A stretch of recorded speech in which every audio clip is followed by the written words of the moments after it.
La moralidad no es más que un lenguaje de signos de las pasiones. Friedrich Nietzsche. El sonido que rompe el silencio antes del amanecer. La alarma. Un decreto diario que te arranca del mundo de los sueños y te devuelve a la máquina. Te mueves en la penumbra, un autómata ejecutando un guión. El café, la ropa, la llave. El cuerpo aún pesado de un sueño que nunca parece suficiente. Ahí fuera, la ciudad despierta bajo una luz gris. El tráfico, el transporte público, rostros cansados inmersos en la luz azul de los celulares. Todos marchando al mismo ritmo lento e inexorable hacia el siguiente post. Sacrificio. El día de trabajo. 8, 10, 12 horas de tu tiempo de vida, de tu energía vital intercambiadas por un número en una cuenta bancaria. Un número que parece evaporarse incluso antes de llegar. Desde temprano te contaron una historia simple y seductora, susurrada en aulas, en discursos de graduación, en conversaciones familiares. La historia de que el trabajo duro es una virtud, de que el sudor es sagrado, de que el sacrificio es el camino hacia la recompensa. Dalos. Mejor de ti, dijeron. Sé el primero en llegar y el último en irte. El esfuerzo siempre compensa. Lo creíste. Internalizaste esa narrativa hasta que se convirtió en tu sistema operativo. Y entonces miras a tu alrededor. Ves la realidad con tus propios ojos, no con los ojos de la historia que te contaron. Ves las manos callosas de tu madre, la espalda encorvada de tu padre. Ves al compañero que hace horas extras todas las semanas y apenas puede pagar el alquiler. Ves a los trabajadores de la construcción bajo el sol abrasador, a los limpiadores en los edificios vacíos de la madrugada, a los enfermeros en turnos interminables, las personas que cargan el peso del mundo sobre sus hombros, las que más se sacrifican, y ves que son ellas las que más luchan. En contraste, ves a otros, aquellos que parecen moverse por un conjunto diferente de leyes de la física. No hablan el lenguaje del esfuerzo, sino el del apalancamiento, no el del sacrificio, sino el del posicionamiento. No parecen trabajar más, pero parecen valer más. La riqueza fluye hacia ellos no como una recompensa por el sudor, sino como resultado de una comprensión de un juego que ni siquiera sabías que se estaba jugando. Y aquí una disonancia cognitiva brutal se instala. Un fallo en tu matriz. La promesa y la realidad no se alinean. El mapa que te dieron no corresponde al territorio que estás pisando, y te preguntas en momentos de silencio exhausto, ¿qué estoy haciendo mal? Duplicas el esfuerzo. Te sacrificas aún más. Te despiertas más temprano, duermes más tarde, pero la ecuación sigue sin cuadrar. Estás corriendo más rápido en una cinta de correr que no lleva a ninguna parte. La gran y aterradora pregunta que empieza a formarse no es sobre cómo trabajar más, es sobre la naturaleza del propio trabajo. ¿Y si el valor de tu esfuerzo no fuera una ley universal, sino una creencia que te fue impuesta? ¿Y si la virtud del trabajo duro no fuera una verdad, sino la mentira más eficaz jamás contada? Una mentira diseñada no para liberarte, sino para asegurar que sigas girando la rueda, dócil y obediente, sin nunca cuestionar quién construyó la máquina o hacia dónde se dirige realmente la energía que generas. ¿Y si la historia que te contaron no es un mapa para el éxito, sino las propias rejas de tu prisión? La sospecha que ahora florece en tu mente, la de que la narrativa del trabajo es una farsa, no es una paranoia tuya, es un diagnóstico. Y el médico de la cultura que primero disecó esta enfermedad con una claridad brutal fue el filósofo alemán Friedrich Nietzsche. Él miró los valores que nuestra sociedad llama buenos: sacrificio, obediencia, trabajo arduo, y hizo la pregunta más peligrosa de todas: ¿de dónde vienen? ¿A quién sirven realmente? La respuesta de Nietzsche es la llave que abre tu prisión. Argumentó que lo que llamamos moralidad no es un conjunto de verdades divinas o universales, es una tecnología de poder, y específicamente la moralidad que glorifica el sufrimiento y el trabajo sin fin es lo que él llamó moral de esclavos. Para entender esto, imagina dos grupos de personas. El primer grupo es el de los amos. Son fuertes, confiados, creadores. Para ellos, bueno es todo aquello que afirma la vida y el poder. La ambición, el coraje, la excelencia, la capacidad de moldear el mundo a su voluntad. Malo es todo lo que es débil, miedoso, pequeño. Crean sus propios valores a partir de su propia fuerza. Ahora, imagina el segundo grupo. Los esclavos. Son la mayoría.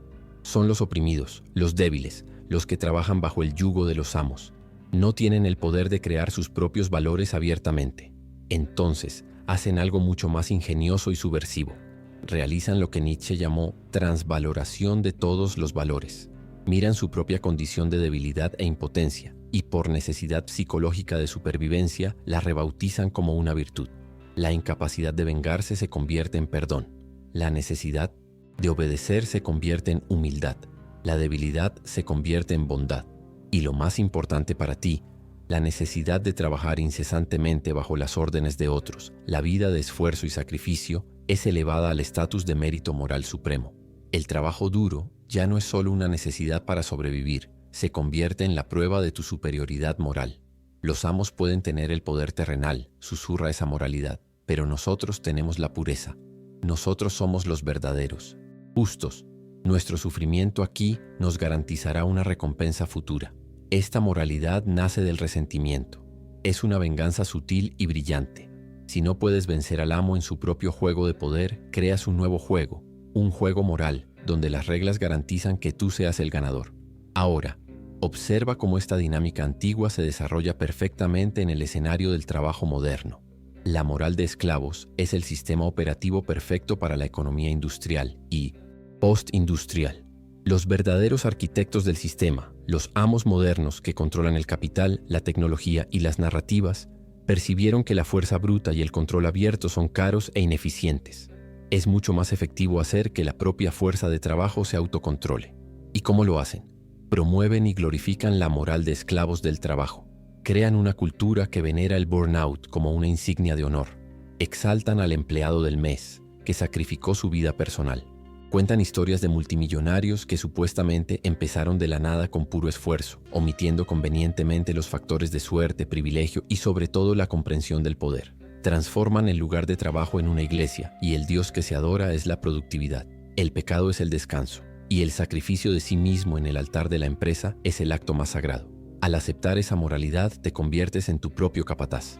Te sientes culpable por tomarte un descanso. Confundes estar ocupado con ser productivo. Mides tu valor no por el impacto o la libertad que tu trabajo genera, sino por la cantidad de dolor y esfuerzo que inviertes en él. Te conviertes en un adicto al sacrificio, porque te dijeron que en el sacrificio reside tu nobleza. El genio de esta mentira es que te distrae del juego real. Mientras estás enfocado en probar tu valor moral a través del sudor y el cansancio, no estás haciendo las preguntas peligrosas. No estás preguntando ¿por qué el valor que creo no se traduce en riqueza para mí? No estás preguntando ¿cuáles son las estructuras de poder que gobiernan este sistema? No estás preguntando ¿cómo puedo obtener más control y autonomía? La moral del trabajo no fue diseñada para llevarte a la cima. Fue diseñada para hacerte sentir bien por estar en la base. Es el analgésico que hace que la explotación sea tolerable. Es el himno que los remeros cantan mientras el capitán del barco los azota a ritmo. Y tu creencia en ella es la cadena más fuerte que te ata a tu remo. La aceptación de esta moral del trabajo no te cuesta solo tu dinero. Te cuesta algo mucho más valioso. Te cuesta a ti mismo. Las consecuencias no están solo en tu extracto bancario. Están grabadas en tu postura, en tu salud, en tu capacidad de soñar. Son las cadenas invisibles que se aprietan cada día que eliges creer en la mentira. La primera consecuencia es la erosión de tu identidad. Dejas de ser una persona que tiene un trabajo y te conviertes en una persona que es su trabajo. Tus pasiones, tus hobbies, las curiosidades que hacían brillar tu mente, todo empieza a parecer frívolo, un lujo que no puedes pagar. El tiempo que podrías dedicar a aprender un instrumento, a leer filosofía o simplemente a caminar sin rumbo se canaliza de nuevo hacia la máquina, ya sea a través de horas extras o de la simple agotamiento que te impide hacer cualquier otra cosa. Tu identidad se fusiona con tu función. Ya no eres Juan que ama la historia o María que pinta. Eres el gerente de proyectos, la analista de datos. El sistema te da una credencial y a cambio le entregas tu alma multifacética, aceptando una etiqueta unidimensional en su lugar. Luego viene la atrofia del pensamiento crítico. El sistema que venera el trabajo duro desprecia el pensamiento profundo, pues el pensamiento profundo es peligroso. Pensar lleva a preguntas. Las preguntas llevan a la insubordinación. Por lo tanto, la cultura laboral te recompensa por estar ocupado, no por ser eficaz. Tu agenda se llena de tareas, reuniones e informes, una avalancha de actividades que crea la ilusión de progreso, pero que en realidad sirve para consumir tu ancho de banda mental. Estás tan enfocado en apagar incendios y cumplir plazos que no tienes espacio para subir a la colina y preguntarte, ¿por qué se está quemando este bosque en primer lugar? ¿Hay una mejor manera de hacer esto? ¿Estoy en el bosque correcto? La ocupación constante es una estrategia de contención. Te mantiene en la trinchera, enfocado en el próximo metro de barro para que nunca tengas la oportunidad de ver el mapa de la guerra. Esto lleva a la consecuencia más incapacitante de todas, la pobreza de tiempo y energía.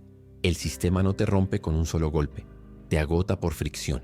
Drena tu batería lentamente, día tras día, hasta que la idea de planear un escape, de iniciar un negocio paralelo, de aprender una nueva habilidad de alto apalancamiento, parezca tan monumental como escalar el Everest después de correr una maratón. Esta es la genialidad más cruel del sistema. Te priva de los dos recursos esenciales para desafiarlo. Llegas a casa y lo único que tu cuerpo y tu mente anhelan es el adormecimiento, el scroll infinito en redes sociales, el binge-watching de series, cualquier cosa que silencie el zumbido de tu insatisfacción. No tienes energía para luchar, así que buscas consuelo, y tu consuelo financia la misma máquina que te agota. Tu salud paga el precio final. El estrés crónico de perseguir una zanahoria que siempre está fuera de alcance. La ansiedad de saber que estás a un imprevisto de distancia del desastre financiero.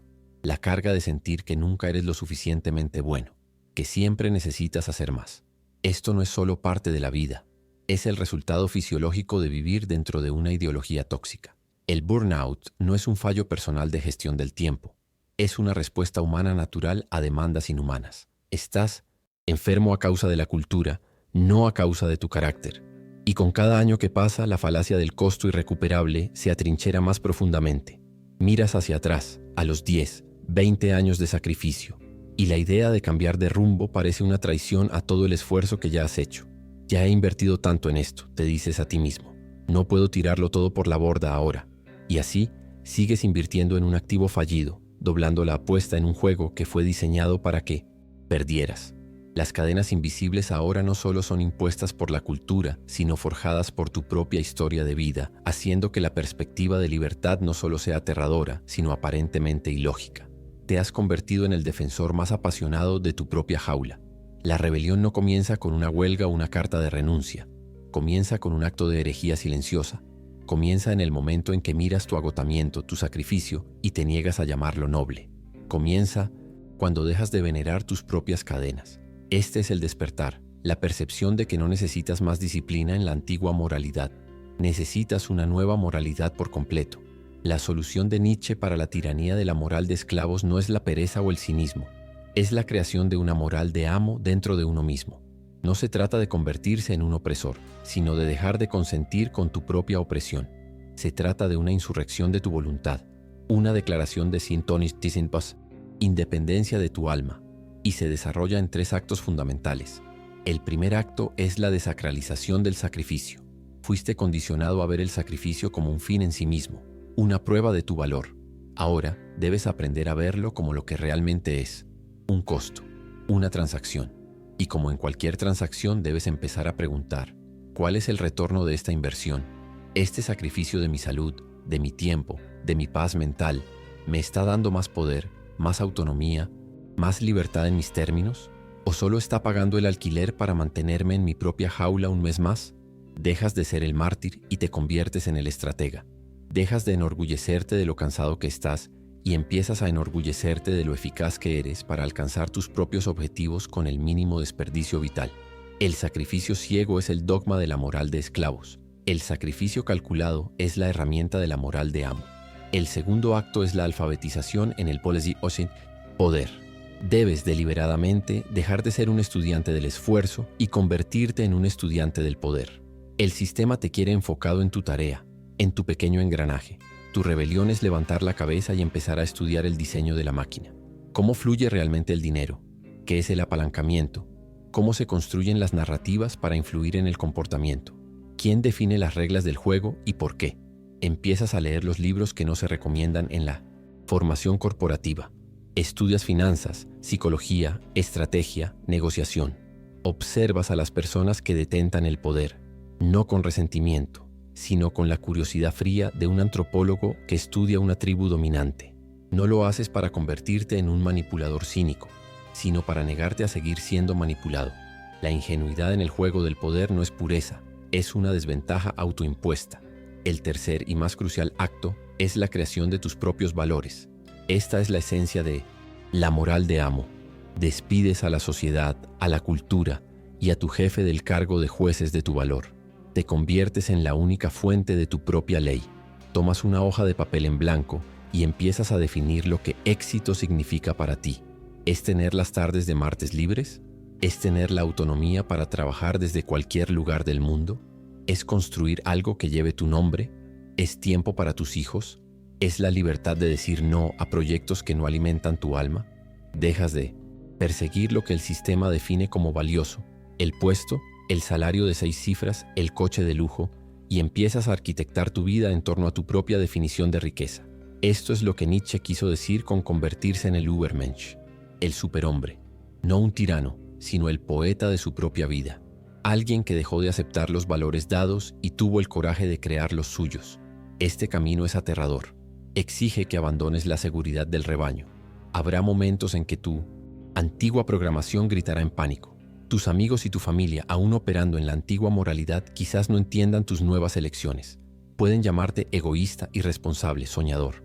Debes estar preparado para ser malinterpretado, pues la oveja siempre creerá que la elección del lobo de vivir en el bosque es una locura. Pero con cada decisión que tomas basándote en tu nueva ley, cada vez que eliges tu propia definición de valor en detrimento de la del sistema, te vuelves más fuerte. Dejas de ser una pieza en el tablero de otro y empiezas a dibujar tu propio tablero.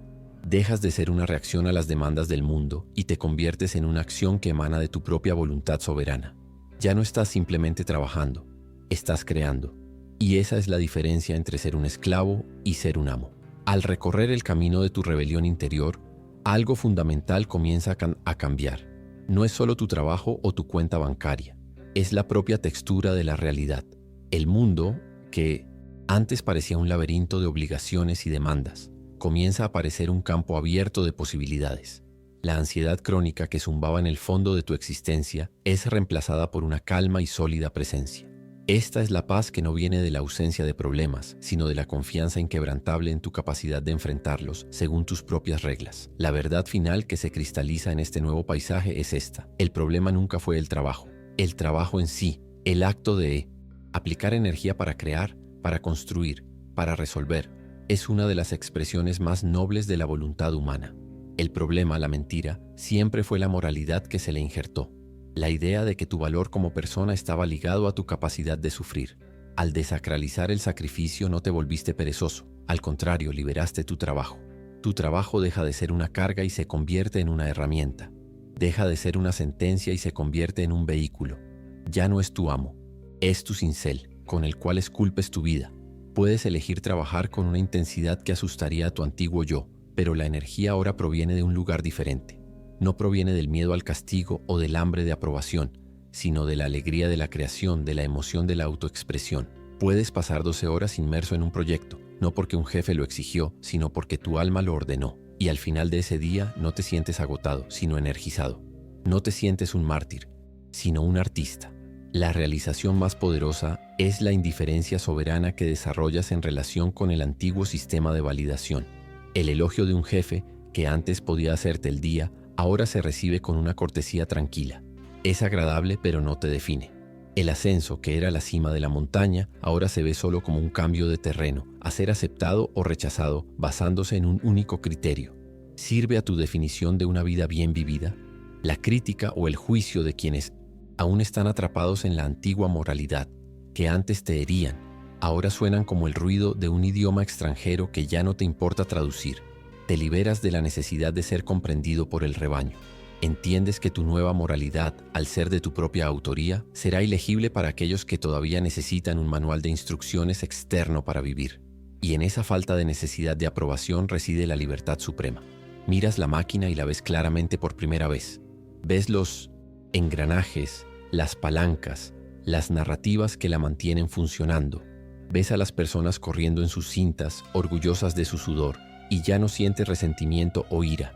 Sientes una especie de compasión distante, la misma que sentirías por alguien que lucha valientemente en un sueño sin saber que simplemente puede despertar. Tu vida deja de ser una reacción y se convierte en una creación. Cada mañana el sonido de la alarma ya no es una llamada a la servidumbre, sino una invitación a tu taller. ¿Qué vas a crear hoy? ¿Qué valor vas a forjar? ¿Qué regla del viejo mundo vas a romper en nombre de tu propia ley? Ya no estás simplemente ganándote la vida, estás viviendo una. Friedrich Nietzsche Creía que el mayor desafío del ser humano era convertirse en el autor de su propio destino. Al abandonar la moralidad de esclavos del trabajo, tomas el lápiz de las manos del sistema. Dejas de ser un personaje secundario, obediente y predecible, en una historia escrita para beneficiar a otros. Pasas la página, encuentras un capítulo en blanco y empiezas a escribir tu propia epopeya. Y la primera frase que escribes, con una caligrafía firme y clara, es: soy mi propio valor, soy mi propia ley, y mi trabajo, de ahora en adelante, servirá a mi voluntad y a nada más. Este es el poder real. No es el poder sobre los demás, sino el poder absoluto sobre ti mismo. Es la libertad de ser la causa, y no solo el efecto. Y ese es un tipo de riqueza que ningún salario puede comprar y ninguna crisis económica puede quitarte.